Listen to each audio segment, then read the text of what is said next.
નમસ્કાર, હું છું આપના સાથે ઈશા દુબે। આપ જોઈ રહ્યા છો જનસાક્ષી ન્યૂઝ। નજર કરીએ આજના મુખ્ય સમાચારો પર। ગીર સોમનાથ જિલ્લાના ગીર ગઢડા તાલુકાના જૂના ઉગલા ગામે ગ્રામ પંચાયતની ચૂંટણી યોજાઈ છે, જેમાં અનુસૂચિત જનજાતિની એક પણ વસ્તી ન હોય અને અનુસૂચિત જાતિના 60થી વધારે મતદારો હોવા છતાં 8 નંબરનો વોર્ડ અનુસૂચિત જનજાતિને ફાળવવામાં આવ્યો હોવાથી અનુસૂચિત જાતિના લોકોએ જિલ્લા કલેક્ટરને આવેદન આપી રજૂઆત કરી હતી।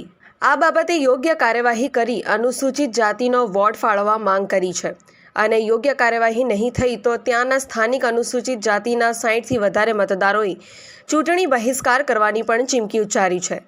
માટે અમે અત્યારે જિલ્લા કલેક્ટર સાહેબને રૂબરૂ મળવા માટે અને આવેદનના રૂપમાં આવ્યા હતા, પણ હવે સાહેબ અત્યારે કોઈ કારણોસર ક્યાંય મિટિંગમાં ગયેલા અને અમને મળ્યા નથી, બરાબર। એટલા માટે થઈને અમે અત્યારે સાહેબને નીચેના માણસો કોઈ તંત્ર પાસે તમારી મુખ્ય માંગણીઓ શું છે? તંત્ર પાસે માંગણી એ છે કે અમને ઇલેક્શન ન આવે પહેલાં અમારો વોર્ડ નંબર 8માં કે 7માં જે કંઈ વોર્ડમાં ઉમેરવાના હોય સરકાર તરફથી તે વોર્ડમાં અમને અનુસૂચિત જાતિનો વોર્ડ ફાળવે તાત્કાલિક ધોરણે। જો તાત્કાલિક ધોરણે નહીં ફાળવવામાં આવે તો અમે આગામી 22 તારીખની ગ્રામ પંચાયત સ્થાનિક સ્વરાજની ચૂંટણી હોય પંચાયતની, તેમાં અમારા તમામ મતદારનો બહિષ્કાર કરશે। જે ભાઈ વાત કરવામાં આવે તો તમારા ગામમાં અનુસૂચિત જાતિની કેટલી વસ્તી છે? અમારા ગામની અંદર અનુસૂચિત જાતિની વસ્તી અંદાજિત 100ની વસ્તી છે।